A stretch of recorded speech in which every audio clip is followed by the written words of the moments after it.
Welcome to LOA Today. Walt Thiessen and life coach Wendy Dillard here. Today is Tuesday, July the 10th, 2018, 4 p.m. Eastern Time, your second daily dose of happy for the day. And we actually got off to a little bit of a late start. That's my fault. I was dealing with other stuff. But we're here. We're ready. We're going. We're having a good time. And we hope you are here. Doing it too. And you're here too. Hooray. How good is that? That's a really good thing. I hope you've been having a good day too. I mean, I kind of assumed it. I have had a good day. Because you always do, so that's why I assume it. Of course. Of course. And actually, it's been a very good day on the other side of the world, too, which is really the topic I wanted to bring up today. I don't know if you've been following it. I've been following it, and it is the good news story of the summer. For those who aren't aware of it, there were 12 boys, Thai boys, who were members of a football team, what we would call a soccer team here in the U.S. And they and their coach had to retreat to a bunch of caves near them when a huge monsoon storm and flooding basically drove them into the caves. And that was around June 23rd, I believe it was. And the water kept rising and rising, so they kept retreating farther and farther inside the caves, ultimately got lost, couldn't find where they were anyway, plus the caves were filling up with water. They ended up at I guess you might call it a sandbar, deep inside the cave system, and trapped, and not knowing how to get out. And within like a day, of course, everybody realizes, well, where is everybody? So they start raising the alarm, and they come to realize that this group is stuck in the cave system. So now, how do we get them? First of all, how do we find them? And second of all, how do we get them out? And at first, there was a lot of hope about it, but it took almost 10 days for them to be found. And by that time, it had turned into an international rescue effort. In fact, it was two British expert cave divers who were the ones who first found them by going through this very treacherous passage that was about, I think it was 1.25 miles to 1.5 miles long, so like a little over 2 kilometers long. And I mean, it was just really, really rough to get there. And they finally found them, half emaciated. They got them water, they got them some food. And what followed was days of trying to figure out how to extract them safely. Because they're boys. They're like, ages 12 to 16 or something like that, 11 to 16. None of them were swimmers. None of them had ever done diving for sure, but most of them weren't even adept at just swimming. And the only way out that anybody could find was the way that the two British divers had gotten in, through this long, tortuous, usually in the black, no light at all, half underwater passageway. And, oh my God. And the kids were they were becoming emaciated. I mean, they were serious concerns about their health. How the heck were they going to get these kids out? And it became an international thing. Well, the news media, of course, have been covering it, which helped a lot because that brought a lot of international attention. The British sent people to help. The U.S. sent people to help. China, Australia, I mean, a number of different countries sent expert divers and high-tech equipment and all kinds of stuff. Elon Musk, the guy who created the Tesla, invented a little child-sized submarine to send along to them in case that would help them get the kids out. I mean, there were all these. God. It was this huge effort to get these kids out. Now, of course, the news media, being who they are, they were turning it into, well, there's very little hope for these kids. Nobody's particularly optimistic. I mean, they're doing everything they can, but it's not looking good. And no scenario they can come up with isn't fraught with risk. So they were just building and building and building it. Now, simultaneously, of course, you've got all of the comments that people are posting on social media and the comment sections at the ends of articles and so forth. And when you read those, what you got were kind of what you would expect. A lot of people praying for the boys' safety, praying for a miracle, praying for some wonderful thing to happen so that they could be rescued. And slowly over time, the team that was at the site pieced together a way to get them out. They ended up figuring out that the best way to do it would be to send 2 SEALs in.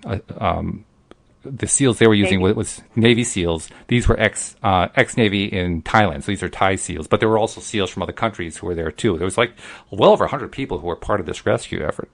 And they were going to send in 2 SEALs per child so that because part of the way through this channel, in order to get through certain places, they had to take their air tanks off and push the air tanks ahead of them.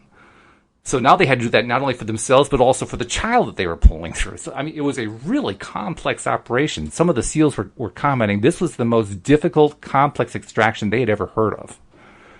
Wow.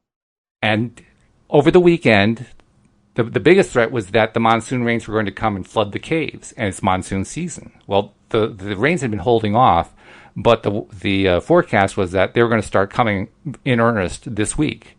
So it was decided this was the last best chance to get them in. They had actually thought about leaving them there until the monsoon season was over, but they eventually gave up on that idea because they didn't think the kids would survive it, even if they were feeding them supplies all the time. So it was a pretty desperate situation. But I kept looking at all the positive attention that they were getting from just average people, not from the media, but from average people who were just praying for them and pushing for them and cheering on the Navy SEALs from the various countries and so forth. Well, Saturday, they decided to send their first team into... they already had 3 SEALs and a medic who were staying with them, so they were getting some attention. They were getting food. There were some videos that had come out that had been shared with their families and so forth. So they were getting some attention, but it was still they needed to get out. So they sent the first team in to extract the first 4 boys. They decided to do it in groups of 4. And the first day they went in, they went through all kinds of training exercises preparing for this. I mean, they basically... planned it and executed it as if they were actually going into the system after these boys so they could make sure they covered every single detail possible. And for good reason, early on, while they were trying to get air to him, one of the Navy SEALs had died. He had actually gotten killed because of a lack of oxygen because they hadn't figured out the whole thing perfectly. Well, once they got the whole thing figured out, it was a much better situation. But, I mean, clearly it was kind of touch and go for a bit there. Anyway, they went in to get the first 4 boys, and they got the first 4 boys out in time way faster than what they originally thought. It was about 5 hours faster than they thought. And that sounds like, wow, 5 hours, but compared to what? The trip in each direction is about 5 hours. So it's about a 10-hour trip. Oh, my gosh. And they cut the trip in half. And so is the trip, like when you say the trip, is that like round trip? Round trip. They cut the round trip in half that first time. So these kids and the coach that was with them, when they started going into the cave, really traveled far. They were forced. They went in through a separate place. The divers came in through like a right angle to where the team went in. Where the team went in was completely flooded and impassable. There was no way to get to them that way. So they had to come in through this alternate route. And the alternate route was a longer route. It's about twice as long. So... yeah, but anyway, I'm assuming that they had to somehow swim because they're going through water? Well, not only that, they had to teach them how to scuba dive. Oh, so they were going through the water like with scuba gear on. Right. And this is what was taking 5 hours from the point of where the kids were to the exit. Not to mention the fact that the kids didn't even know how to swim. Wow. So we're going right from swimming to scuba diving, which is a major jump all by itself. So it was a really incredible project. But they got the first boys out. They decided to take out the 4 healthiest boys and see if they could get them out first. And they got them out in record time.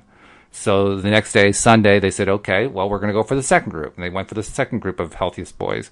And they got them out safely. And then early this morning, now they're like 12 or 13 hours ahead of us. So they're currently on tomorrow. But for this morning, they went in for the third group. And the third group was the group of boys that were weakest. And they got them out too. In fact, when they came out, the boys were so weak, they got carried by stretcher to the helicopter that went to the hospital. I mean, it was just, they were like right on the edge. And then the coach came out last, and then after the coach, then the 3 SEALs and the medic would remain behind. They actually were the very last ones out. They got everybody out. Amazing. Everybody came out. Everybody survived. And I think, like, wow, first of all, what wonderful good news that is. And how rarely do we hear wonderful good news coming out of the media? I mean, there were media people who were saying, I don't get to report this kind of thing very often. This is not normal. This is not the way this usually goes for us. We're usually reporting all the terrible stuff. And then he went in to report the terrible stuff. But nevertheless, he mentioned that part. And now for some more terrible stuff. And now for some more terrible stuff, right? Because we got to make sure that we're keeping you really scared, right? So yeah, but that was just like an amazing piece of good news. And when good news like that comes along, I really believe firmly that we have to celebrate it and we have to dwell on it because, boy, I mean, that's how we get into alignment, right? By focusing on the good stuff. Well, here we got some great stuff to focus on. And what's the typical reaction for most people, particularly those who don't know law of attraction? Wow, that's great. Okay, let's get on with the day. They don't spend any time celebrating it, which is a loss. I mean, here's a terrific thing to get excited about. So I think we should spend as much time as possible getting excited about it and feeling good about it. Now, the other part, and this is the part I really wanted to talk about today, is one of the headlines. I can't remember exactly what the headline was, but the news reporters had been talking about not only what the scientific efforts were to extract them, but also spiritual practices. Like the boys are Buddhists, so they practice Buddhist meditation in order to stay calm while they're waiting for the 17-day period to end. So that was pretty wild.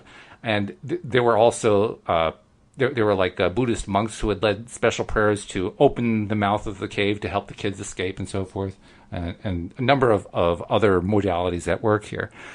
And the one modality, of course, that didn't get any attention because it was never considered, I'm sure, was the law of attraction. So I want to know, what role did the law of attraction play? Or more precisely, I want to explore what role the law of attraction played, because I think it probably played a pretty big role in this.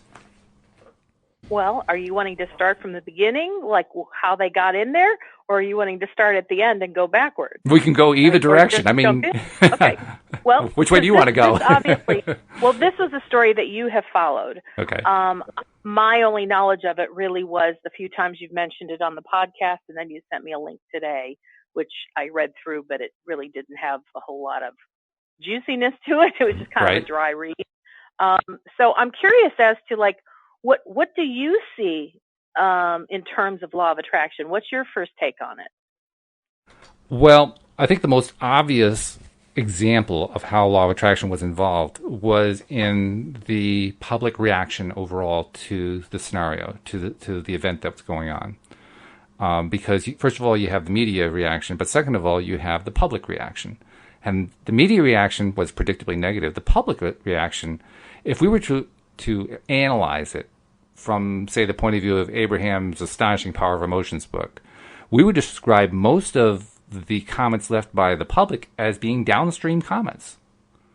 The media they were all publishing on the upstream comments. They were talking about all the things that could go wrong. So that listeners are all on the same page. Downstream is when things are going with ease and flow, just like when a river is flowing downstream, it just goes naturally, where upstream requires a lot of effort and has resistance because you're going against the current. Exactly. Okay. And this is actually a much more common occurrence than people might realize. I mean, the media, you can count on them to always look for the worst possible scenario. So they are not just upstream, they are paddling furiously with, a diesel engine pushing them along.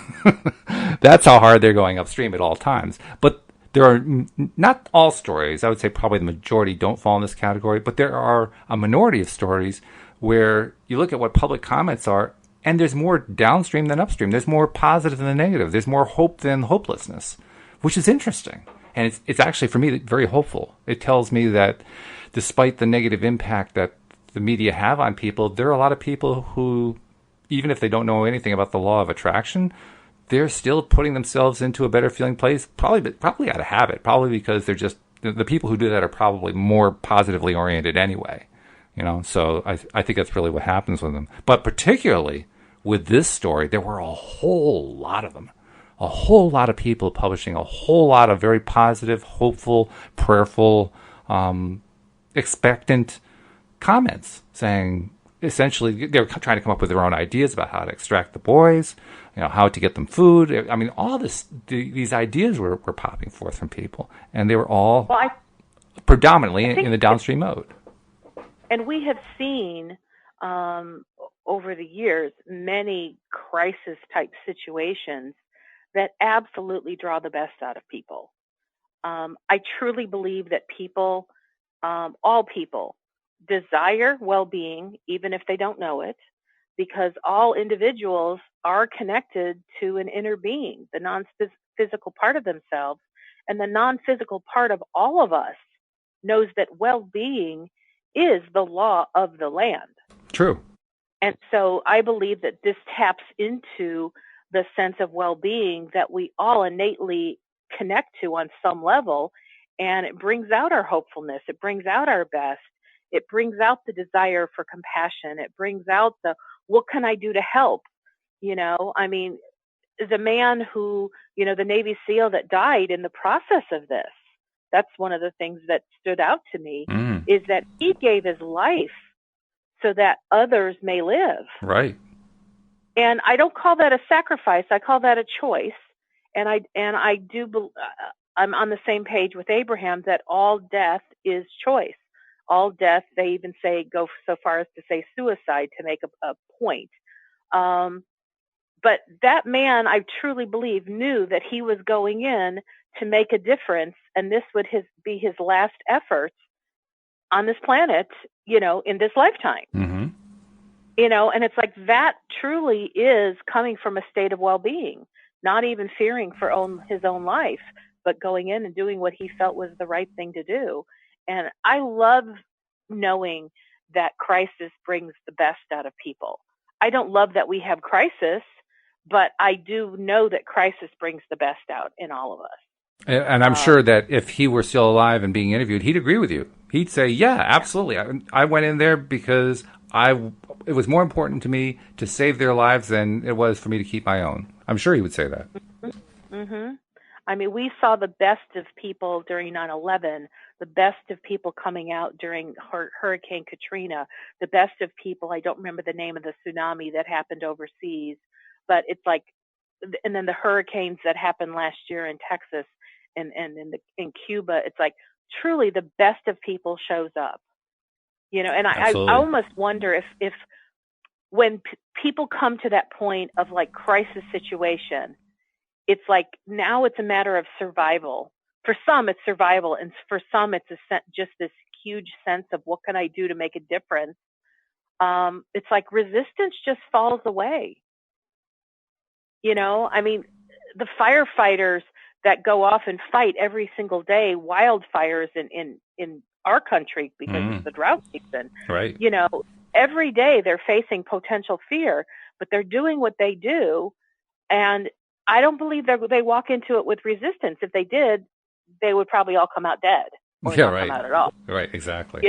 But it's like resistance is gone, and who knows? Maybe crisis is the thing that causes us to drop our resistance. I mean, that would be an interesting idea to explore. Well, I certainly think that this is based on my conversations with Joel, because this is a big Joel theme, that struggle is certainly, people who go through major struggles are the people who usually turn those struggles into springboards to tremendous growth in their own lives, and tremendous results that come later on that were totally unexpected.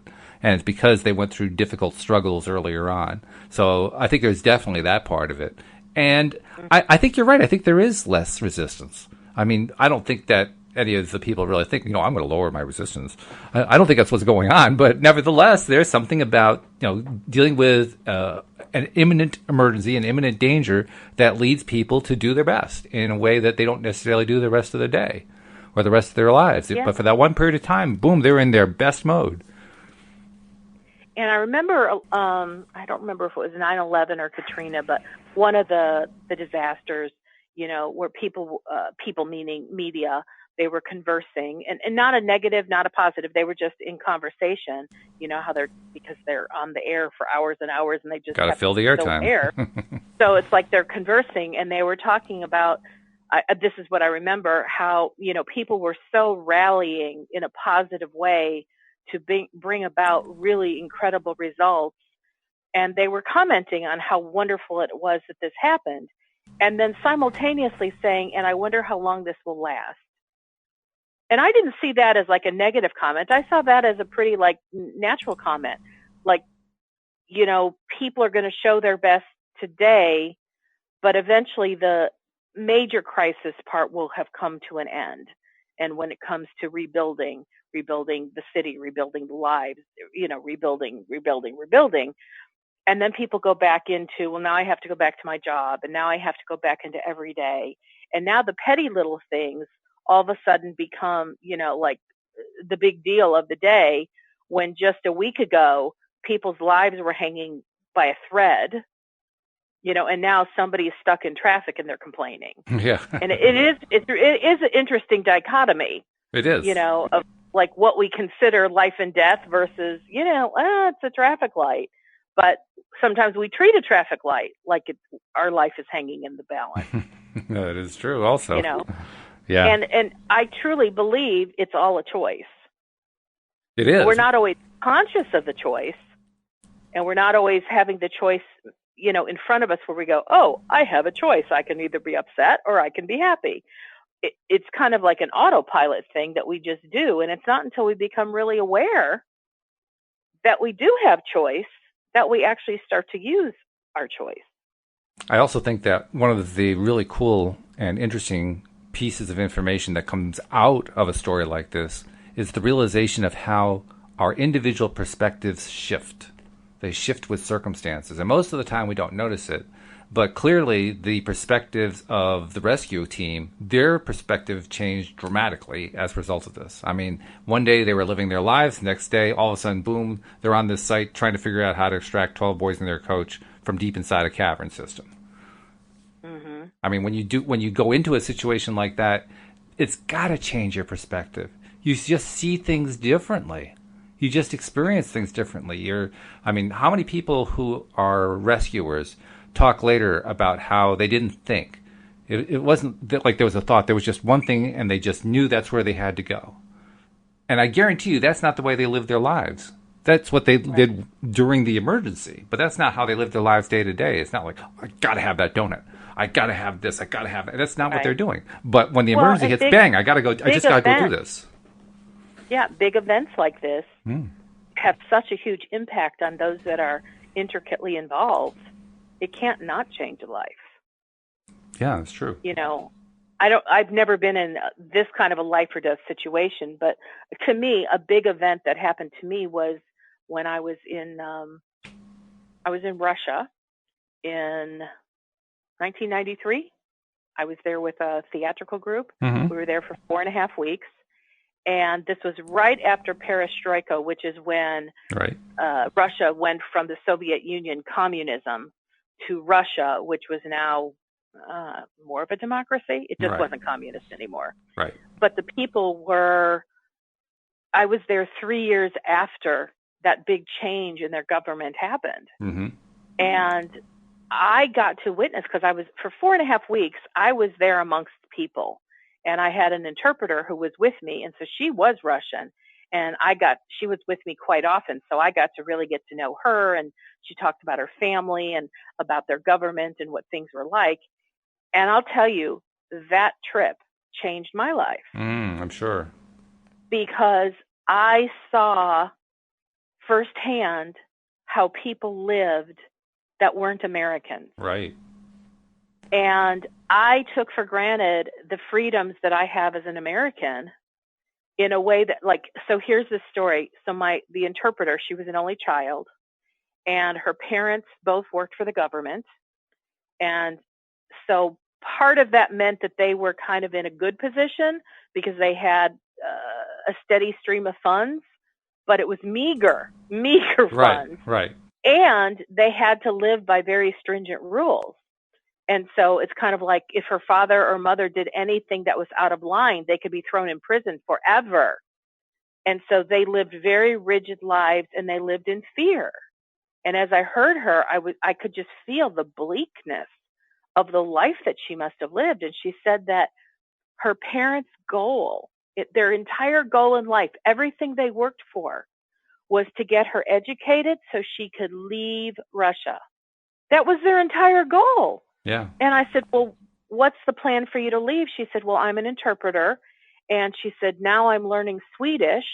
And once I get, Swedish so that I really understand it, my hope is that I can transfer or I can move to Sweden and be employed there as an interpreter, because I would speak Russian, English, and Swedish. And I couldn't imagine what it would be like knowing that her whole life she was being geared to leave her family, the only family she knew. Yeah. And that was considered a good luck story. Right.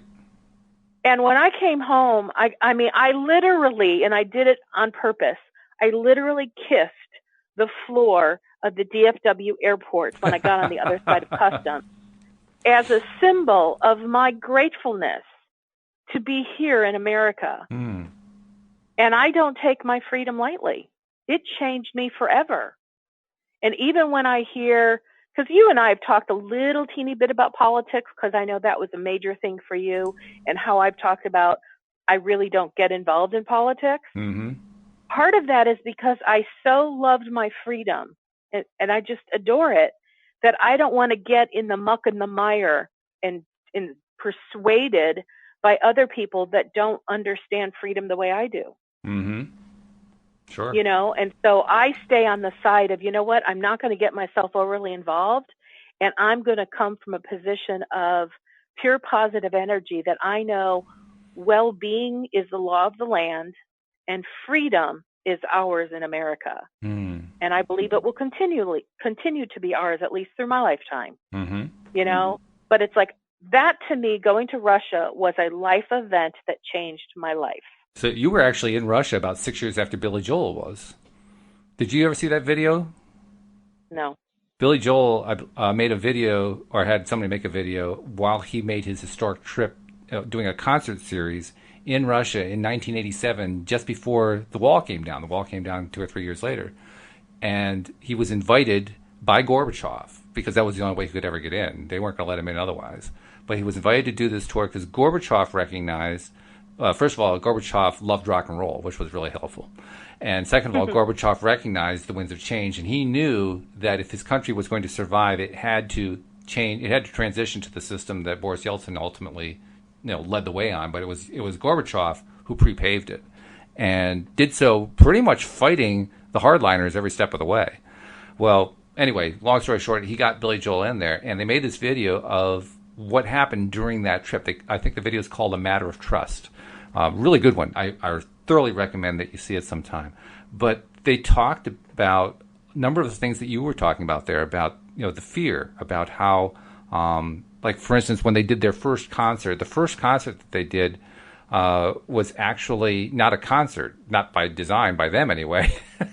It was, I don't know exactly where it was. I think it was in southern Russia. And it was at a TV station, and it was right after they had spent time with some monks up in the mountains who like to sing a cappella choruses together. And so, Billy Joel with his group, they were sharing back and forth what kinds of songs they sang a cappella. So they had fun with that. And then they went to do this news program, and they were asked to play on this program. Oh, no, I'm sorry, it wasn't a news program. It was in an auditorium. And all they had was a piano there, so it wasn't like his whole band or anything like that. He thought he was just going to go in there and talk to the audience and maybe play a song or two, and that was about it. Well, they wanted it to be a full concert, and he wasn't ready for that.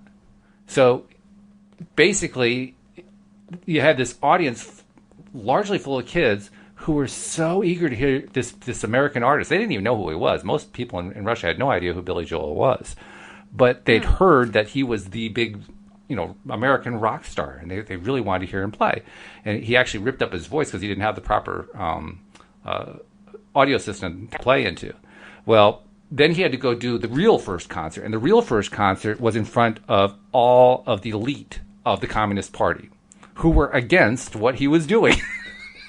Lovely. But this is like going to the concert, right? This is like the elite of the elite going to the best event, and of course they got all the front row seats and everything. And so they start playing their show for the first, the very first concert. And as he's watching his audience, he's thinking to himself, "We're dead," because there's no reaction. You can see some of them, they're covering their ears with their hands because the music is so loud. And he's saying, "We're dead. We're dead. This is going to be like the worst disaster of all time." And he had put his own money into this tour. He put something like $3 or $4 million of his own money into this tour. So he thought he was an absolute catastrophe about to happen. Well, by the time of, I don't know if like the first few songs were done or if there was a break or what, the intelligentsia, the elite, got up and left. And as they left, they gave their tickets to all the kids who were outside. And one of the most famous parts of this video is Billy going to the back of the hall where all the kids were, carrying just a portable mic while he's singing and his band is playing, and like the Pied Piper, slowly leading them up to the front of the amphitheater so he could have all his fans up front. Oh my goodness. But I mean they would do things like they would shine lights on the audience, and the audience would freeze. Now, why did they want to shine lights on the audience? They wanted to show it as part of the video, but the audience would freeze because they were so afraid that they were on camera that they get in trouble for something, and then the lights would go off, and they'd start dancing around again. Well, I am very sensitive to energy, and I didn't know this back in '93 how sensitive I was to energy, but I felt the emotional pulse of Moscow, and that's where I was. Yeah. I felt the pulse, and our theatrical group performed in the Kremlin State Palace, behind the Kremlin Wall. I mean, I was in some of the most sacred, places ever, and I, talked with or smiled and did a lot of charades. I couldn't really speak to them. To the people who operated the Kremlin State Palace. They called them babushka ladies, literally older women who wore scarves on their heads. Right. They were like the janitorial staff, but they were also like security, and they took their jobs very seriously. But the expressions on these people were so somber. And I remember walking past this one babushka lady every single day and smiling at her and saying, Das Padanya, which I think meant good morning. And she would look at me with this scowl, like, how dare you speak to me and why are you bothering, kind of thing. And I just did it every single day with the intention of bringing some joy to this woman's life. And after a couple weeks, I could see the corners of her mouth just begin to crack. Like she wanted to smile, but she dared not to. Right. And eventually she smiled. And I remember by the end of my trip, I held her hand and hugged her. And she warmly received my embrace. But, oh, my gosh, I just recognized the conditioning that the people of Russia lived in because of years and years and years worth of indoctrination. Just like we're indoctrinated in what we believe. Oh, yeah. But they were indoctrinated in their beliefs. And now all of a sudden they're being told, okay, you're free. No, they weren't. They didn't know how to be. Maybe the laws said they were free, but they were still imprisoned in their mind. Right. And it was just like, oh my goodness. And I actually had to go back 2 years later. We did another theatrical tour there, same place. And this one was only for 10 days. And I was grateful it was only 10 days because I thought the first time it was so long, and it just, it permeated through my being. I could feel the heartbeat of these people and their sadness. And more than sadness, it was despair. And what was fascinating is one day we weren't doing a show, and so we kind of got to do whatever we wanted. And it was freezing cold. It was March, and, it was freezing. But, I like the cold, so it was all right. Anyway, I'm walking along this, in front of the Kremlin State Palace, in front of the Kremlin Wall, there's this huge park. And I was walking along the park, and there was a street artist, and he was selling his art. And I looked at this painting. It absolutely captured my attention. It was in beautiful hues of oranges and greens and yellows. And it was like a garden scene. And through my charades, I asked him what this was a picture of. And through his charades, he let me know it was this very place we were standing in the spring. Oh. And I bought the painting. I have framed it. I look at it every day in my office. But why I believe it meant so much to me is because it told me that the winter, and I meant this metaphorically, the winter of their despair was going to bloom. And they would shift through that. And that was kind of the energetic gap that I was standing in on behalf of this man and these peoples. Not that I have the power to do everything, but what I knew to do was to stand in hope for them, that they would be able to shift their thinking from despair to hope. And this picture of springtime with the blossoms opening up represented that to me. And it, some people are like, well, you were there in the winter. How come you bought a picture of the spring or summer? And I said, for this very reason. And in my little way, I believe I've had something to do with helping those people move through what they were in. Oh, I'm Because sure. it touched me so deeply, and I was hoping that I could give back to them because, like I said, it was an event that changed my life. Oh, I'm sure you had an effect. I'm sure you had a big effect. That was one of the themes in Billy Joel's movie, the one that was called A Matter of Trust. That's why it was called A Matter of Trust, because it started off with all the distrust between his band and the intelligentsia, the elite of the Communist Party, and then got replaced with how he basically got the kids to warm up to him. The young people warmed up to him, and they started getting excited, and they started daring to dance a little bit, and then they got more and more excited, and they danced some more. And part of what he did, of course, they don't speak English. He didn't speak Russian, so he had his own translator, who was a really cool translator, really good guy.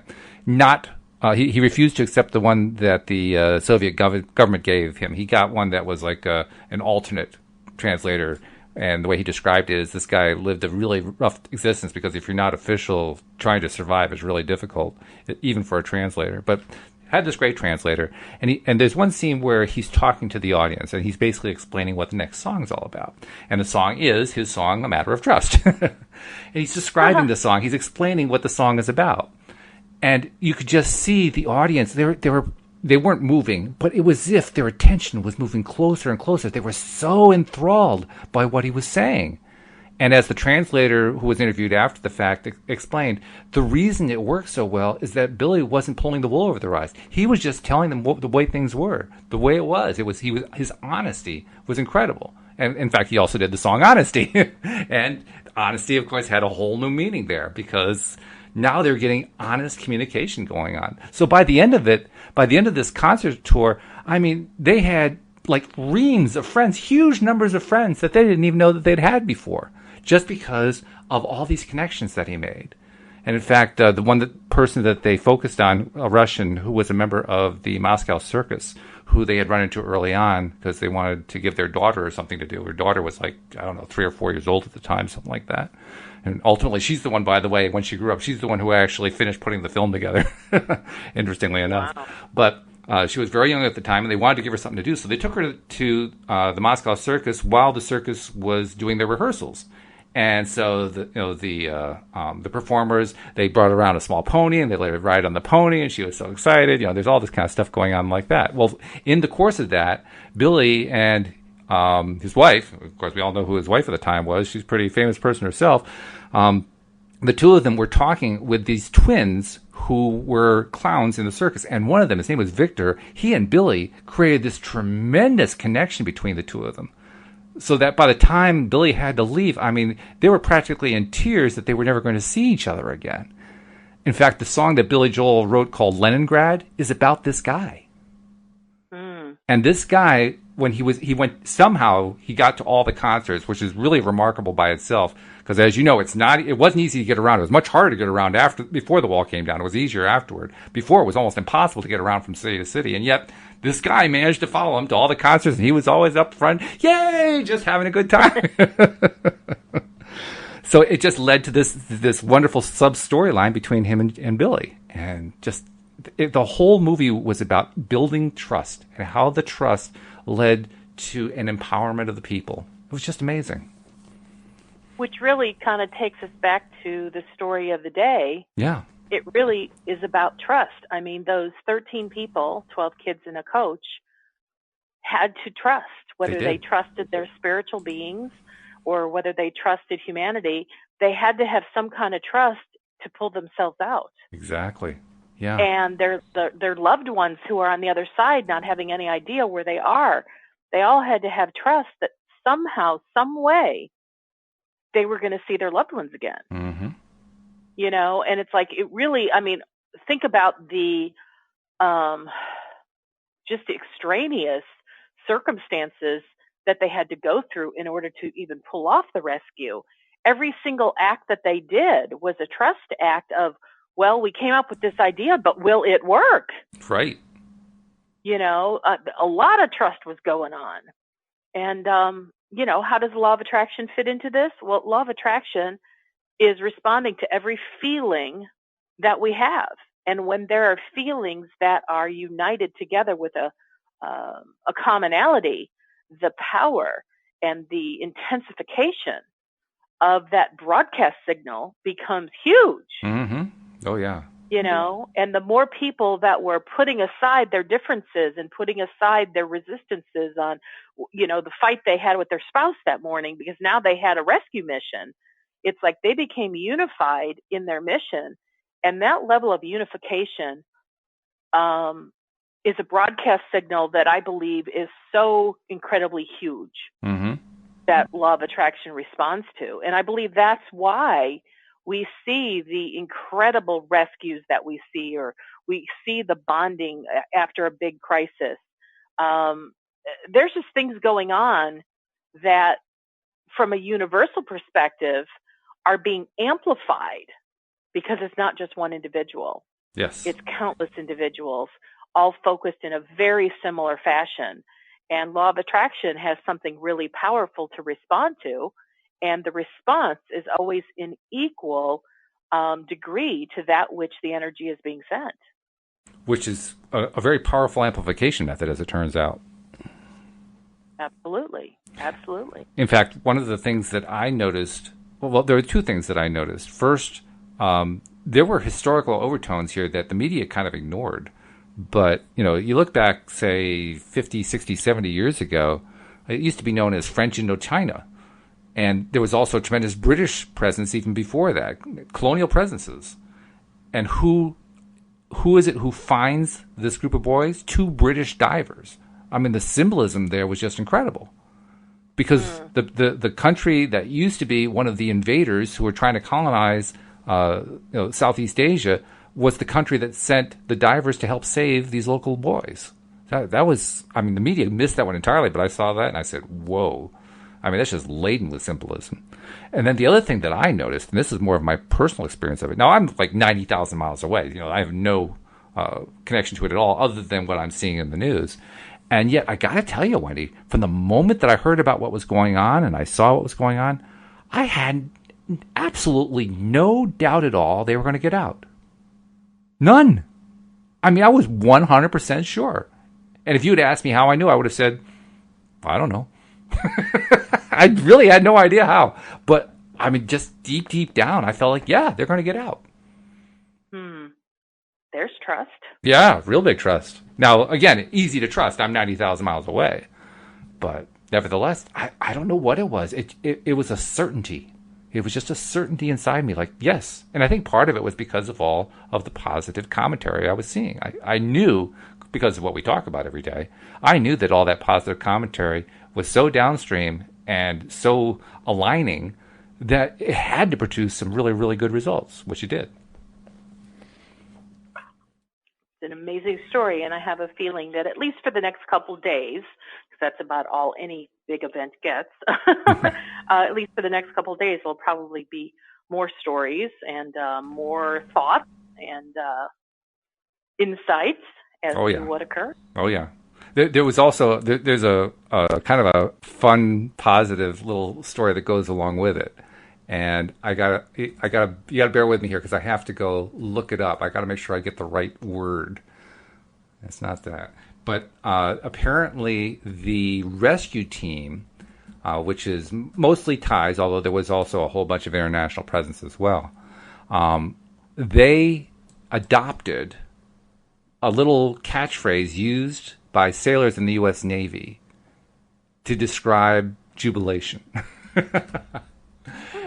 And I'm trying to find where the exact word is. I'm doing a little lookup while we're doing this. I think it's like hoo-yah or something like that. I'm trying to find the exact phrase. And I'm not finding it. But whatever it was, they adopted that as their hashtag for the operation. Oh. And I'm thinking, if you adopt that as a hashtag, what does that say about your mindset? That says you're just positive. You're just flowing. You are flowing with source energy. And of course, that when they finally got all the kids out, that's what they tweeted out. That was the message. Oh, like, that's yeah, cool. we got them. Yahoo! Except it wasn't That's Yahoo. really It was cool. like hoo-yah or whatever it was. Whatever the phrase. But I mean, how cool is that? Now, again, that's not something that got a whole lot of attention. Yeah, Hooyah, that's what it is. Hooyah. I finally found it. Well, isn't that like a military? Yeah, it's used in the U.S. Navy. That's where they got it from. Okay. It's used as a way, according to this definition, it's used to build morale, and it signifies verbal acknowledgement. But it's supposedly it's a morale builder. It's like, yeah, all right, let's go.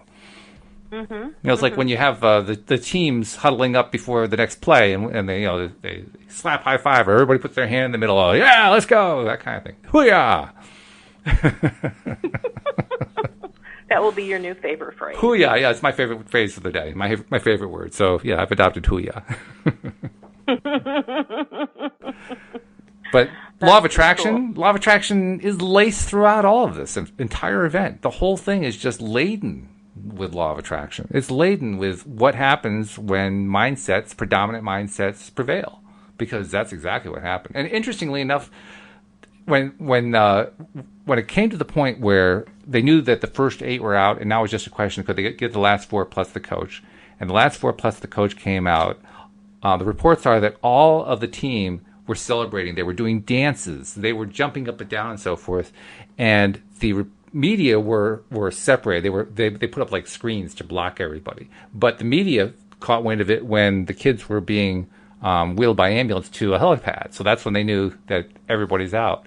And when they saw that, the media started to applaud. The media even got excited. So the negatarians were the ones who joined the celebration. I'm thinking, wow, how cool is that? Well, I have to say, as far as the media goes, we talk about the media in a negative way when we lump them together. But the media is made up of individuals. True. And I still believe that individuals all believe in the best of humanity. Even if their job is to report in a way where they're given a script that it's negative, it's like they're still individuals. They still have families. They still, wish the best for all of us. So I don't see it as like, oh, wow, and even the media. What I see is they're just people. In that moment, they're not the media. They're just people. They're just part of the human race. And what I'm seeing, I agree with you. What I see beyond that, though, is they broke through the script. You mentioned the script, and they do. They have a script that they're working to. I mean, that's how they get paid. They get paid based on the advertising. And that advertising depends on feeding the fear-driven stuff. But like you say, they're also human beings, and as human beings, they celebrate a thing, and they broke through the script that day to really celebrate. That I wasn't seeing that as a negative. I was seeing it as a tremendous plus. Like, fantastic. They put the script aside and said, whoa, this is a great thing. I love it. So that's what I was looking at. We got about 5 minutes left. Before I want to get back to what you're saying, but I also want to make sure I get this in. We actually have 15 minutes because we started late. Oh, you're right. Well, yeah, actually, it's about 12 minutes. You're right. But I still want to get this in because I do want to make sure I get this in. We've been encouraging people to subscribe if they have not yet been subscribers. And this is one episode I want to make sure I get that message out, because our regular subscribers, and they are numerous, are getting this along with every other episode that comes to their smartphones automatically. If you're a new subscriber and new listener, and you are not yet subscribed and you're liking this kind of content, we want to encourage you to subscribe now. It's free. It doesn't take any time hardly at all. It takes about a minute. Certainly a lot less time than trying to extract 12 boys and a coach from a cave. It's so quick. You go to the homepage at loatoday.net. The instructions are right there. About a minute later, you're subscribed. And then you're going to get episode after episode after episode of high-quality, positive, enthusiastic, really energy-raising stuff coming to your phone every single day that you can listen to anytime you want to during the day. So please do take a moment and subscribe and do yourself the favor of feeding yourself that daily dose of happy that we all really need. I just want to get that in. So go ahead, Wendy. I didn't mean to cut you off, but I just had to get that in. Oh, that's okay. I just felt like after you said that, I should say amen. Actually, because we've been talking a little bit about the media, the thought has come to me before, but I think I'm going to say it here.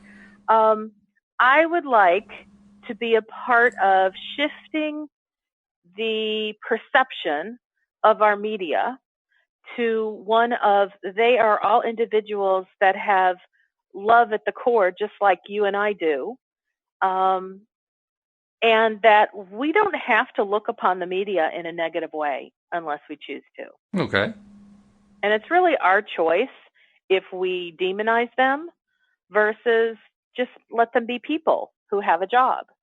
And so I'm just thinking in this moment, I'm making my own conscious choice that people who are part of the media are just individuals like me who have a job, but that they're not bad. And even if they read news that is of a negative nature, that doesn't make them bad. It just meant that they read news that, to me, was not maybe the way I would want to perceive that situation.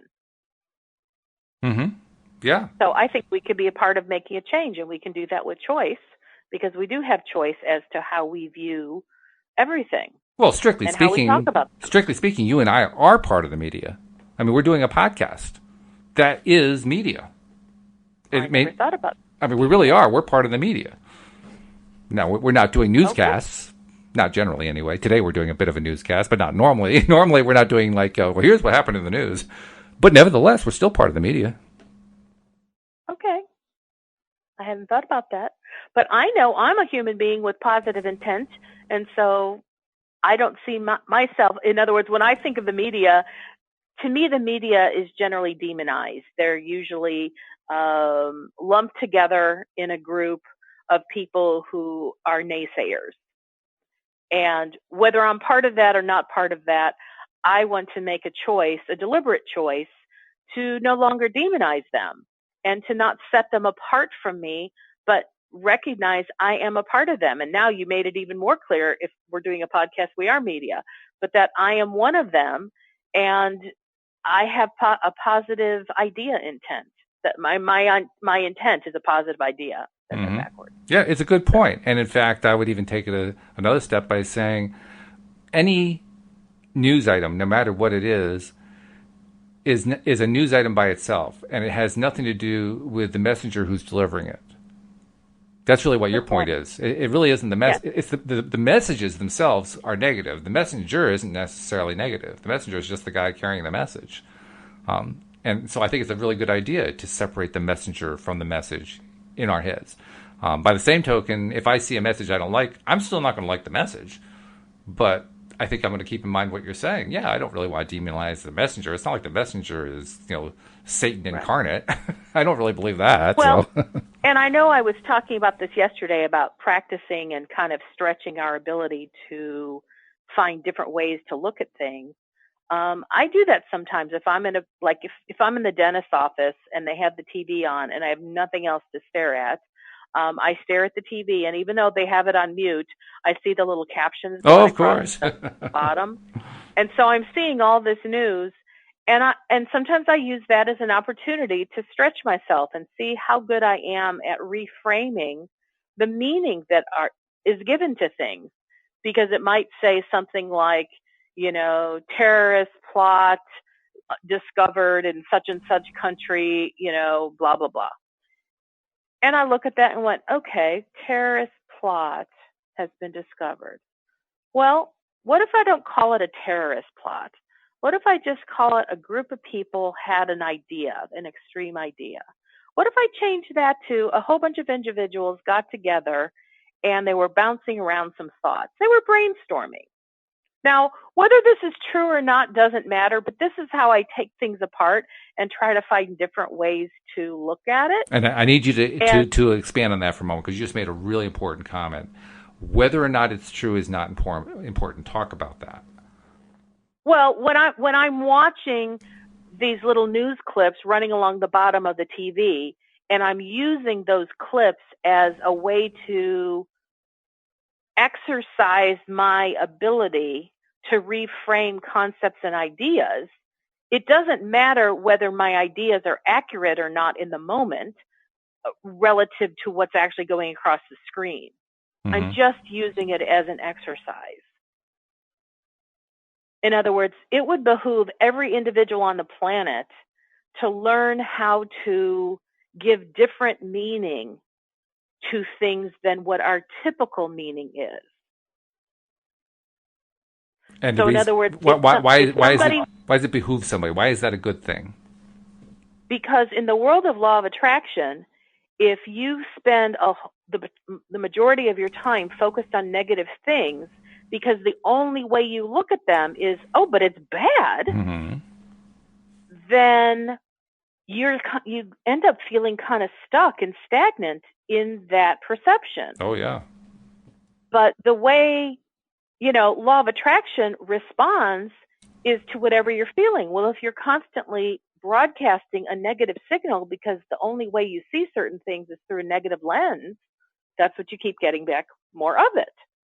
But if you can begin to shift the exact circumstances that have been happening to you over and over and start to see them through a different lens or a different perception, it will shift your feelings about how you feel about that situation. And then law of attraction will have something different, a new feeling from which to respond.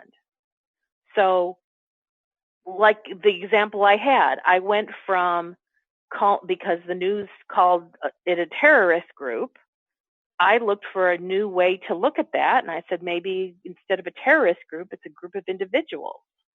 Well, how I think about a group of individuals versus how I think about terrorists have two different feelings. Because the thought of terrorists caused me to feel a little bit negative. It causes me to feel fear, a little bit vulnerable. But if I just think of a group of individuals, well, I've been a part of a group of individuals, and being a part of a group of individuals is not scary to me. And your purpose here isn't so much what they really are, it's how you decide to look at groups of people.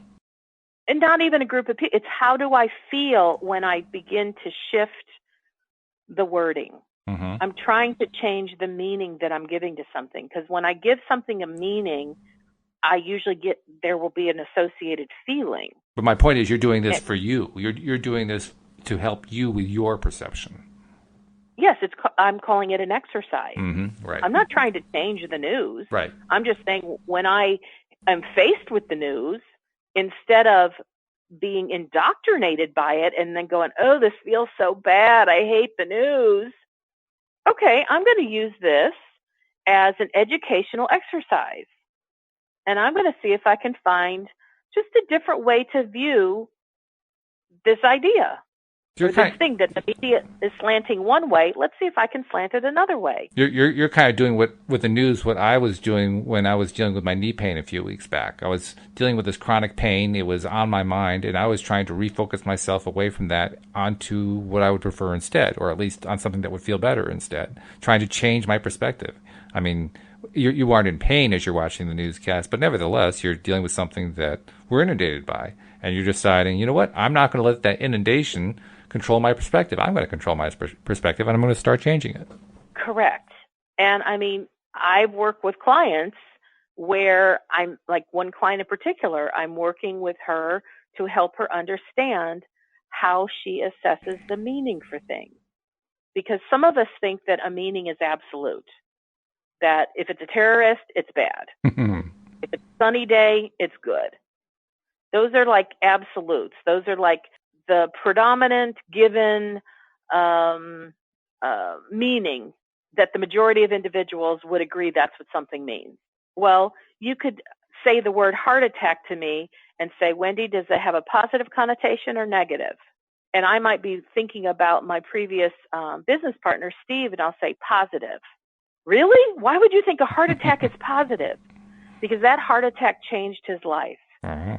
He finally got out of his own negative way and realized that life was worth living, and he wanted to really become who he was meant to be instead of being this really dull, unpleasant, unhappy, mean, angry version of himself. And for him, the heart attack was the best thing that could have ever happened to him. And on that note, we got to draw a close because we're running out of time. But that was a great analogy to bring up, and I hope maybe we can continue that conversation tomorrow because it was really a good one. Wendy, it's been a pleasure. Let's talk again tomorrow. Okay, we'll be here. And we'll see you all next time as well here on LOA Today. Goodbye, everybody. Bye-bye for now.